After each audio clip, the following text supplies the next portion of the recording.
Hey, it's Rachel. Welcome back to my channel. I thought I would do another book tag video. It's been a while since I've done one. Yeah, I got these questions from Pinterest. You know, I'm a Pinterest girly through and through.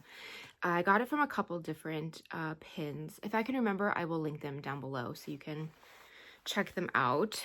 Yeah, I just thought it'd be fun to do one because it's been a while. So, and I like doing them. So, feel free to answer any of the questions down below. I like reading your answers as well and I like seeing other people's opinions on book related topics in general. So let's get started.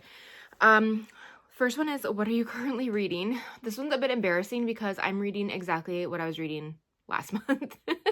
I was reading 4 books. One of them was that right there, The Exorcist. I did finish that one. Still currently reading We Love You Bunny by Mona Awad. I'm almost done. I am like 80% through. I might be like 82% through, so I'm so close. I did get the physical. I'm reading on my Kindle because I got the NetGalley. I got it from NetGalley. It's out though. It's been out, so I'm so behind. But then my library that I work at got it in, so I checked it out so I could have the physical copy when I do my video review. So I'm reading that. I'm also reading Don't Get Blood on My House. Oh, I believe that's what it's called. I'll put it on the screen. I don't know, have I talked about this or not? I feel like I have. The lovely author sent it to me to do a video review on my channel, which I'm so grateful for, and I'm so sad, and I apologize that I did not get the review up in October, which I think I told you I would. I just got so overwhelmed with all the books that I was reading, so I promise that I will get it up soon. I promise. I just got really overwhelmed.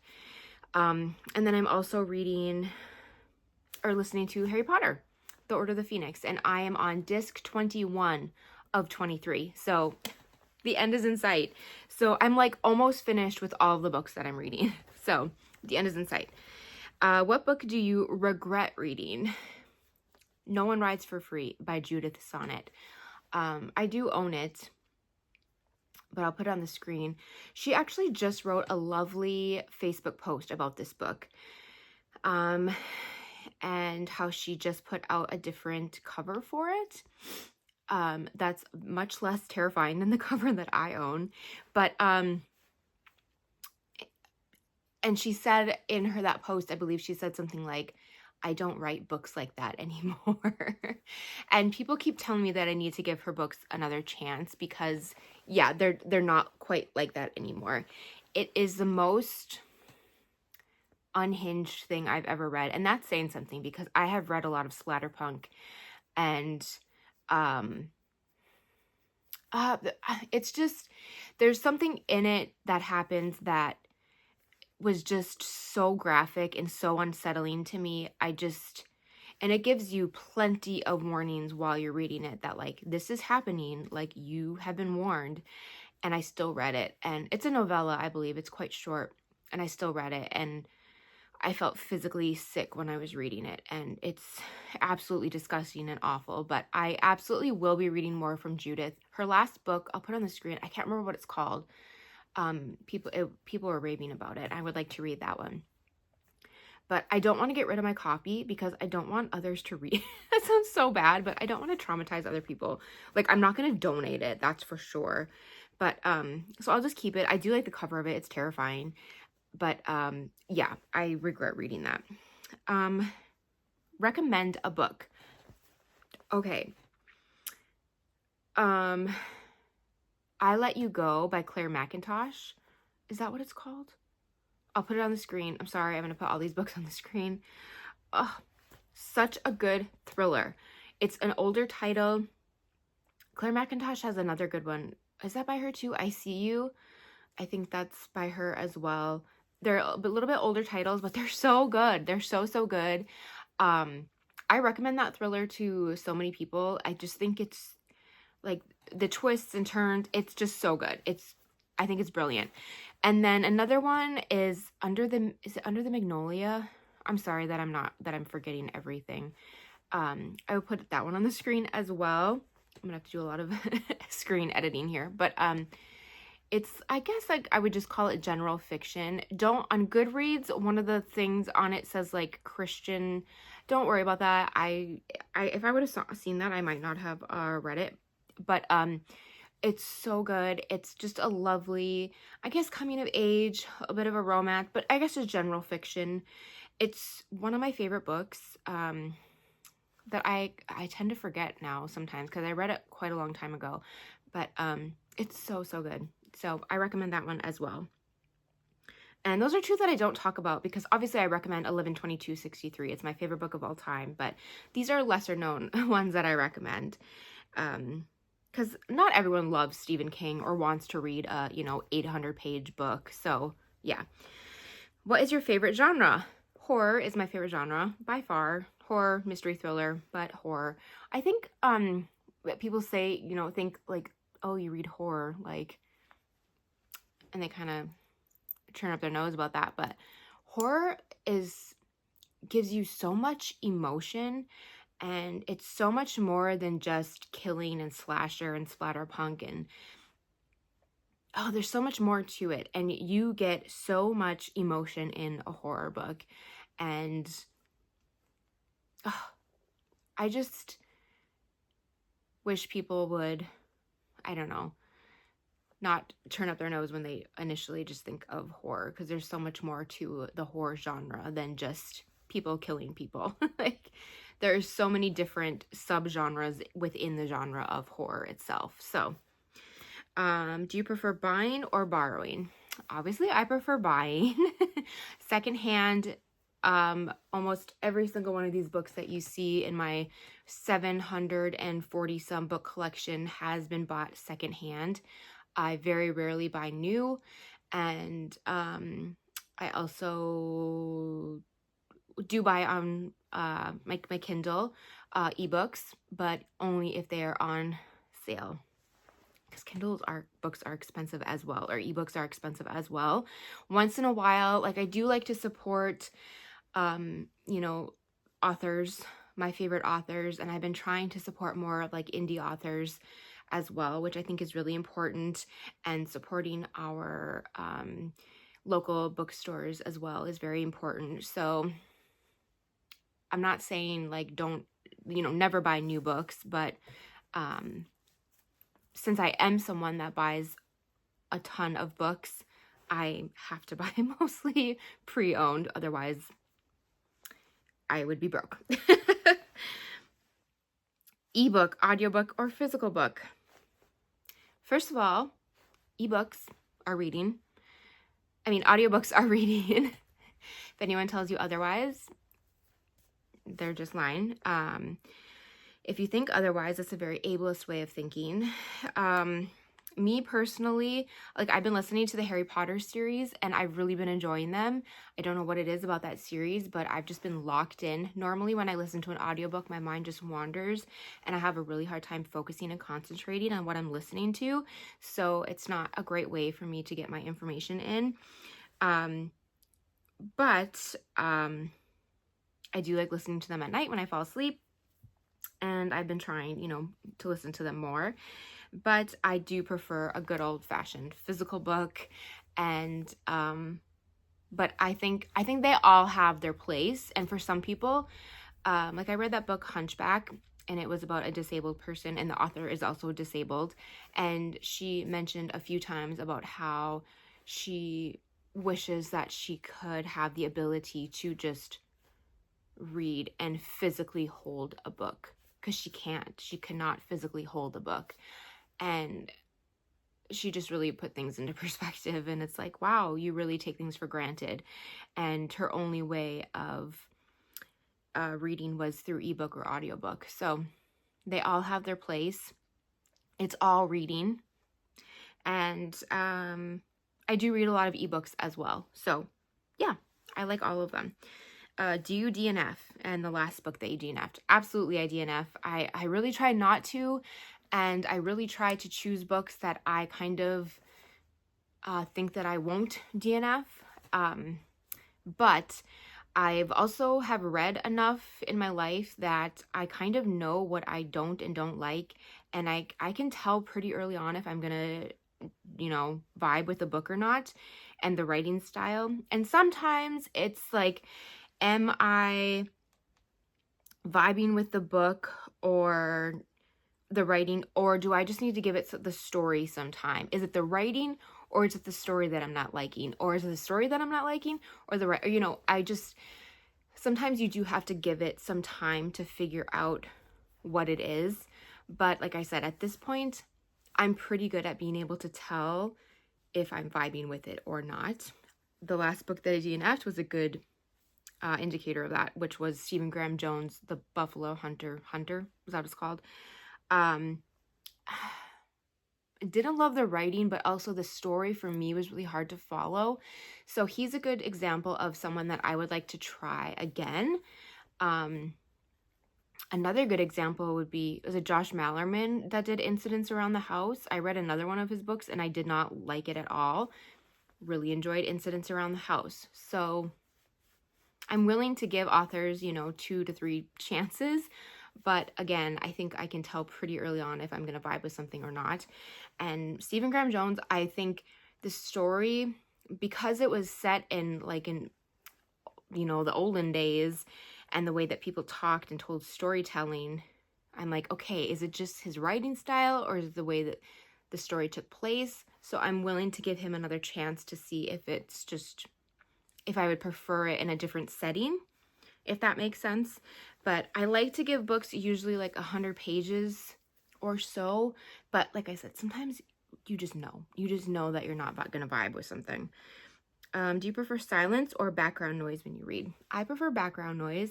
I like to usually wear my headphones and listen to like rain sounds or classical music, like thunderstorm noises. That's what I prefer. I don't like listening to like music with words or anything. I prefer like nature sounds or classical music. Do you own any signed books? I do. I recently found a William Kent Kruger book at the thrift store that was signed, and then I saw him at an author event and he signed a book. So I have 2 from him. I believe I also have one of Robert McCammon's book that I found at the thrift store and it's signed. And then I have a book from Nick Roberts that I bought that is signed. Love him. Do you prefer first person or third person books? I do not care. Insert meme. We do not care. It doesn't matter. I think it would be interesting to see like my star ratings and if there's a correlation between like 5-star and 1-star into first person or third person, you know what I mean? But I don't think I have a preference. It doesn't really bother me either way. Do you reread books? No, except every December I reread A Christmas Carol.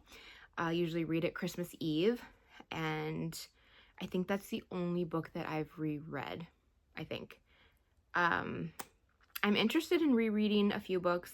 I've mentioned I want to reread Nestlings really badly, and there's a few others I want to reread, but like, who has time to reread? People that reread books often, I'm just like, what are you doing? Like, I have so many books that I want to read. I don't know how people have the time, but I always reread A Christmas Carol. Movie that is better than the book. Pride and Prejudice. Is that an unpopular opinion? I do not like the book. I'm so sorry. I have a hard time with certain classics, I will say.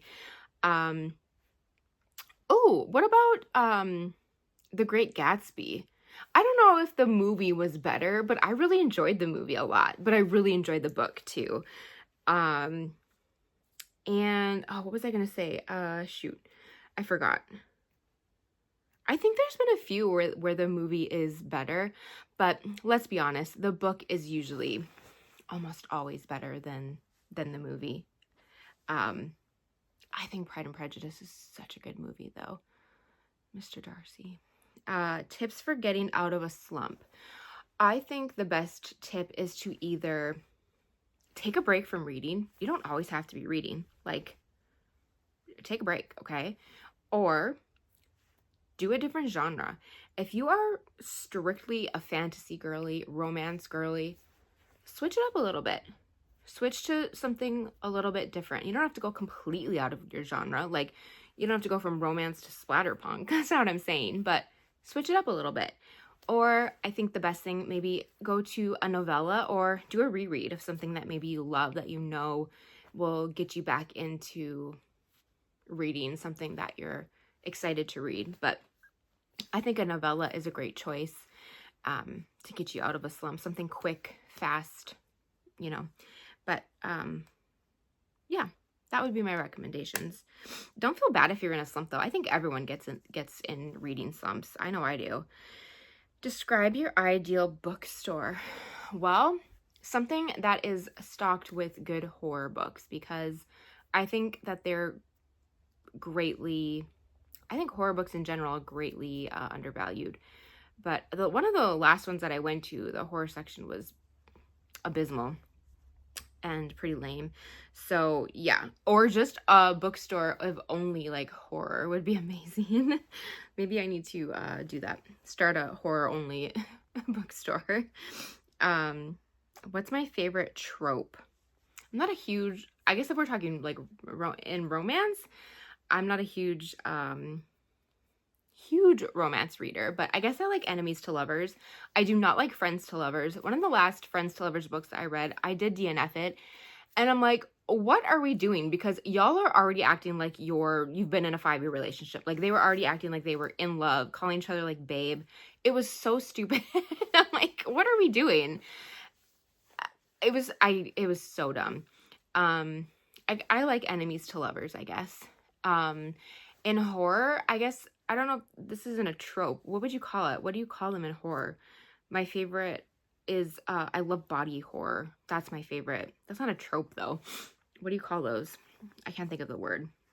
But body horror is my favorite. Author I'd like to be friends with. Nat Cassidy, Grady Hendrix, CJ Lead, Stephen King, but he's kooky. I don't know if I would want to be friends with him. He kind of scares me. But yeah, maybe. Taylor Jenkins Reid. I think she's so cool.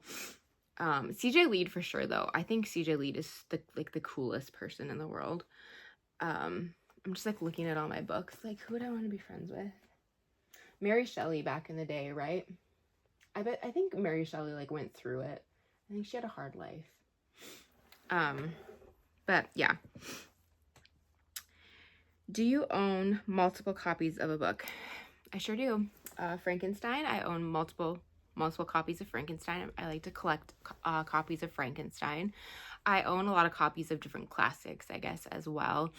And yeah, I own a few copies of quite a few different books because of the covers. Like, I own a couple copies of The Haunting of Hill House. Yeah, I love covers and unique covers, and yeah. Yes, I do. Explain your rating process / scale when like you're rating a book. I'm a very generous rater. It's a very, very it's not often that I rate a book 1, 2 star. It's just not. Even 3 star, honestly. It has to be pretty bad for me. I'm a 4 or 5 star rater a lot of the times. 5 star has to be, I mean, it's just, if I really enjoyed it, if I had a pretty great time the whole time I'm reading it, it's probably going to be a 5 star. Like, some people are like, it has to be the best thing I've ever read in my entire life, like the greatest story in the world. I'm like, okay. I mean, you do you. Everyone should rate it in their own way, but like, I don't know. If I loved it, if I enjoyed it, why not give it a 5 star? People work so hard on their books, and like, I feel bad giving authors bad reviews. But yeah, I have definitely given 1 star reviews and wanted to give them a 0. I can think of a few in my head right now. It's not often that I give 2 stars. I give a lot of 4 stars. I do give a lot of 4 and 5 stars. I'm pretty easy to please. Again, because I feel bad for these authors that like put so much time and effort into these books and these stories.